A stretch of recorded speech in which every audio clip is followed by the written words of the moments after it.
Welcome to one of the most extraordinary exhibitions ever to arrive in Hong Kong. Behind these walls lies a world that existed 5,000 years ago, a civilization so advanced, so mysterious, and so magnificent that it continues to captivate us today. This is Ancient Egypt Unveiled at the Hong Kong Palace Museum, and what you're about to see is nothing short of spectacular. 250 treasures brought here from 7 major Egyptian museums and the legendary Saqqara archaeological site. Gold that hasn't lost its shine after millennia. Statues that once stood in temples of the gods. Mummies that have waited thousands of years to tell their stories. Today we're going on a journey through time. Are you ready? Let's step into the world of the pharaohs. Our journey begins here, in the Land of Pharaohs. This section takes us to the very foundations of one of history's greatest civilizations. Ancient Egypt, the land of the Nile, the land of eternal monuments. Look at this statue. The craftsmanship is extraordinary. This isn't just stone. This is a pharaoh, a god king who ruled with absolute power. The Egyptians believed their pharaohs were living gods, intermediaries between the mortal world and the divine. Every statue, every carving was made to last forever, because the pharaohs were meant to rule for eternity. See these hieroglyphs? This ancient writing system used pictures to represent sounds and ideas. For thousands of years, no one could read it, until the Rosetta Stone unlocked the secret in the 19th century. Now these symbols speak to us again, telling stories of conquest, of building projects, of religious rituals. Here's a stela, a stone slab inscribed with texts and images. These were used as monuments, as boundary markers, as declarations of royal decrees. This one might commemorate a military victory, or perhaps a pharaoh's building of a new temple.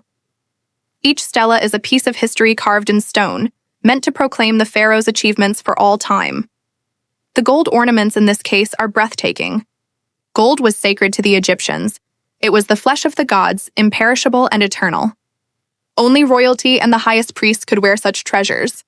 Notice the intricate designs, the delicate craftsmanship. These pieces are thousands of years old, yet they gleam as if they were made yesterday. Ancient Egypt wasn't just one era. It spanned nearly 3,000 years of continuous civilization. That's longer than the entire history from the Roman Empire to today. Dynasty after dynasty, pharaoh after pharaoh, each adding to the legacy, building bigger temples, grander tombs, more magnificent monuments. The Nile River was everything to Egypt. It provided water in the desert, fertile soil for crops, transportation for trade. The Egyptians called their land Kemet, the Black Land, because of the rich black soil left by the Nile's annual floods. Beyond the river's reach was Deshret, the Red Land, the barren desert where the dead were buried and where chaos reigned. This section shows us the power, the artistry, and the divine authority that defined pharaonic Egypt. But there's one pharaoh whose name echoes louder than all others. Let's meet him now, King Tutankhamun. Even if you know nothing else about ancient Egypt, you know this name. The boy king who died at 19, whose tomb was discovered nearly intact in 1922, revealing treasures that shocked the world. This section takes us into Tutankhamun's world, not just his treasures, but his life, his death, and his journey to the afterlife.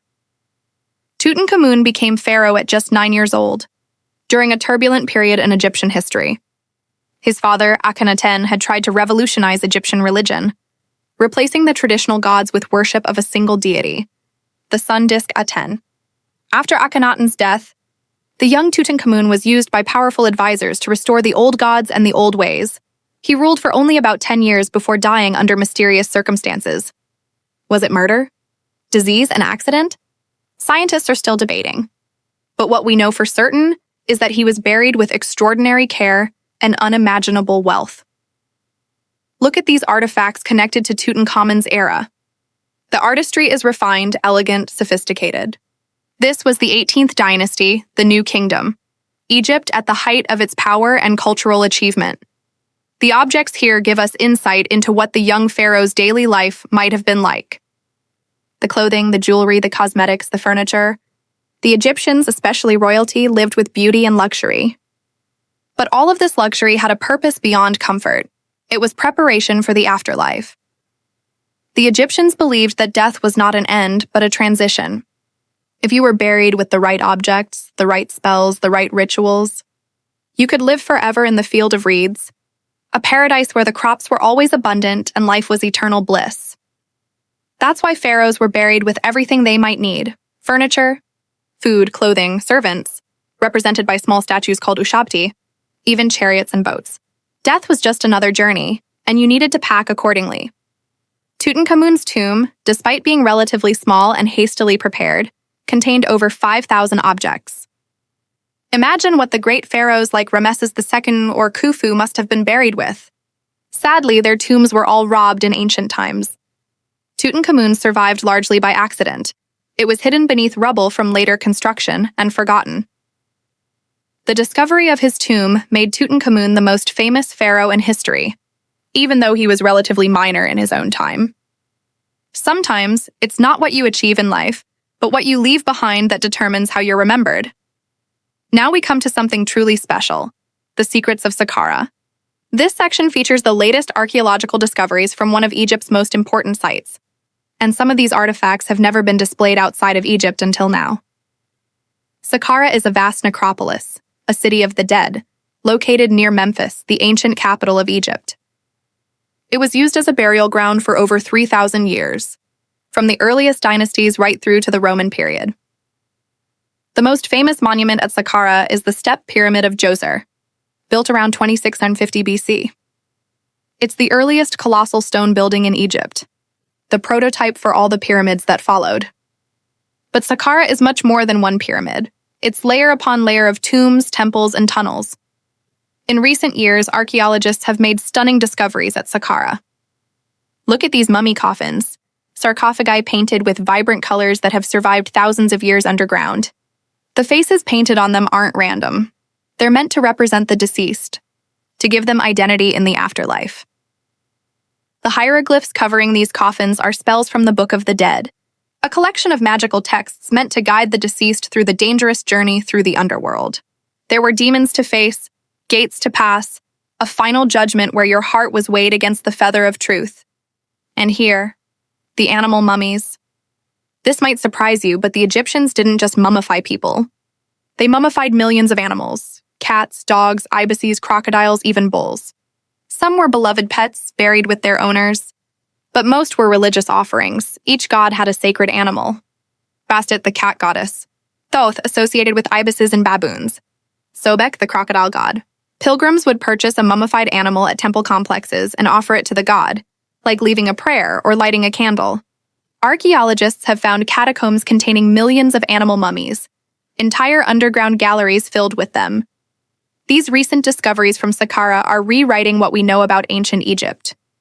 New tombs are being opened, new texts are being translated. New technologies like CT scans and DNA analysis are revealing secrets that have been hidden for millennia. Every artifact here tells a story of the person who owned it, the craftsmen who made it, the priests who buried it, the archaeologists who discovered it. Saqqara is still giving up its secrets, and we're privileged to see some of them here today. Our final section explores something often overlooked. Ancient Egypt wasn't isolated. It was a superpower that traded, fought, and exchanged ideas with civilizations across the ancient world. Egyptian artifacts have been found as far away as Mesopotamia, Greece, and even ancient China. Likewise, foreign goods flowed into Egypt: cedar wood from Lebanon, lapis lazuli from Afghanistan, ivory from Africa, wine from the Mediterranean. Look at these objects that show foreign influence. The designs, the materials, the techniques, they reveal a civilization that was connected to a vast network of trade and diplomacy. Egyptian pharaohs married foreign princesses to seal alliances. They exchanged gifts with kings of Babylon, Assyria, and the Hittite Empire. The Amarna letters, a collection of diplomatic correspondence, show us that ancient Egypt was part of an interconnected Bronze Age world. Egypt also influenced other cultures profoundly. Greek philosophers studied in Egypt. Roman emperors were fascinated by Egyptian religion and brought obelisks back to Rome. When Alexander the Great conquered Egypt, he was crowned as pharaoh and founded Alexandria, which became one of the greatest centers of learning in the ancient world. The exhibition shows us objects that traveled between civilizations, ideas that crossed borders, artistic styles that merged and evolved. Ancient Egypt wasn't frozen in time. It was dynamic, adaptive, engaged with the wider world. And even after Egypt lost its independence, first to Persia, then to Greece, then to Rome, its cultural influence continued. Egyptian gods were worshipped across the Roman Empire. Egyptian art inspired Renaissance artists. Egyptian architecture influenced modern buildings around the world. The fascination with ancient Egypt has never ended. When Tutankhamun's tomb was discovered in 1922, it sparked a global craze. Egyptian fashion, Egyptian movies, Egyptian design everywhere. Even today, we're still captivated. As we come to the end of our journey through ancient Egypt Unveiled, take a moment to reflect on what we've seen. 250 objects, each one a masterpiece, each one a window into a civilization that flourished for 5,000 years. From the power of the pharaohs to the mysteries of the afterlife, from the secrets buried at Saqqara to Egypt's connections with the ancient world, this exhibition brings it all together in one extraordinary experience. This is a rare opportunity. These treasures have traveled thousands of miles from Egypt to be here at the Hong Kong Palace Museum. Some have never left Egypt before.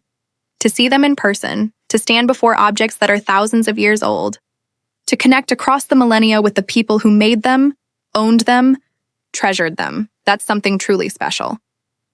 The exhibition is made possible through the partnership between the Hong Kong Palace Museum and the Supreme Council of Antiquities of Egypt, with proud support from Bank of China Hong Kong.